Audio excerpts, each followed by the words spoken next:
মোৰ গাঁওখনৰ নাম লেংটেং নিজৰি বস্তি। কুঁৱা মানে তেনেকুৱা চৰকাৰী বুলি কওঁতে এখন কুঁৱাই দি পাইছে বাৰু। এই 1 কিলোমিটাৰমান আগতে 1 কিলোমিটাৰমান, এতিয়া বাৰু অলপমান ওচৰতে হয়।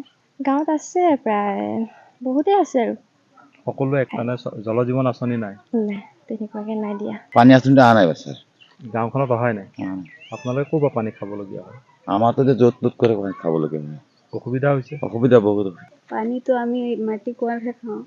ইয়াত চৰকাৰী যিটো পানী যোগান আঁচনি সেইটোৱে পাইছে নাই? নাই পোৱা। নাই।